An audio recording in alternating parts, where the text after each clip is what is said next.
मित्रांनो, तलाठी भरती असो किंवा इतर एक्झामिनेशन तुम्हाला प्रयोग नावाचं चॅप्टर परिपूर्ण करावंच लागते. प्रयोगामध्ये काय असते तर प्रयोगामध्ये तीनच प्रयोगाचे प्रकार पडतात: कर्तरी प्रयोग, कर्मणी प्रयोग आणि भावे प्रयोग.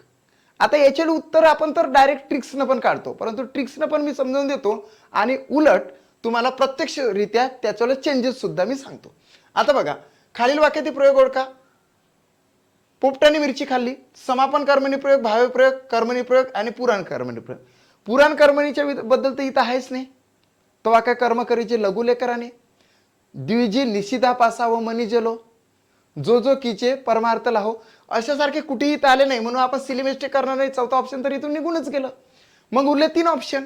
या ठिकाणी समापन कर्मणी प्रयोग हा आणि भावे प्रयोग आणि कर्मणी प्रयोग. आता भावे प्रयोग जर म्हटलं, ना करता ना कर्म, ना कर्मा कर्त्यानुसारही क्रियापद बदलत नाही आणि कर्मानुसारही क्रियापद बदलत नाही, अशा वेळेस होत असते भावे प्रयोग.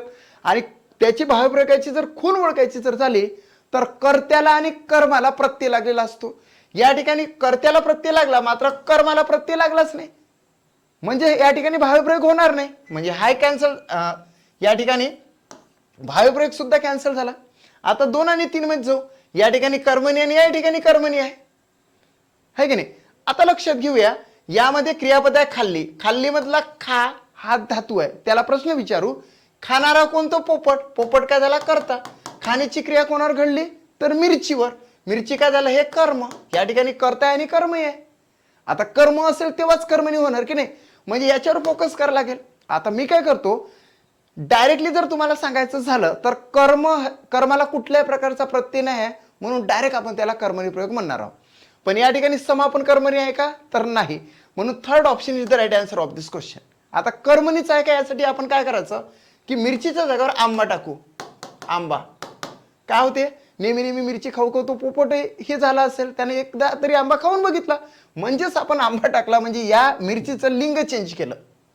या ठिकाणी मिरचीचं लिंग म्हटल्यापेक्षा इथल्या कर्माचं लिंग चेंज करून बघितलं, म्हणून पोपटाने आंबा खाल्लीच्या जागेवर खाल्ला होते, म्हणजेच कर्मानुसार क्रियापद चेंज होते, म्हणून या ठिकाणी कर्म धातू रूपेश आहे, म्हणूनच याला कर्मणी प्रयोग असं म्हटलं जाते, है की नाही. So third option is the right answer of this question. मित्रांनो, जर का तुम्ही एमपीएससी स्मार्ट लर्निंग हे चॅनल सबस्क्राईब केलं नसेल तर चॅनल सबस्क्राईब करा. थँक्स.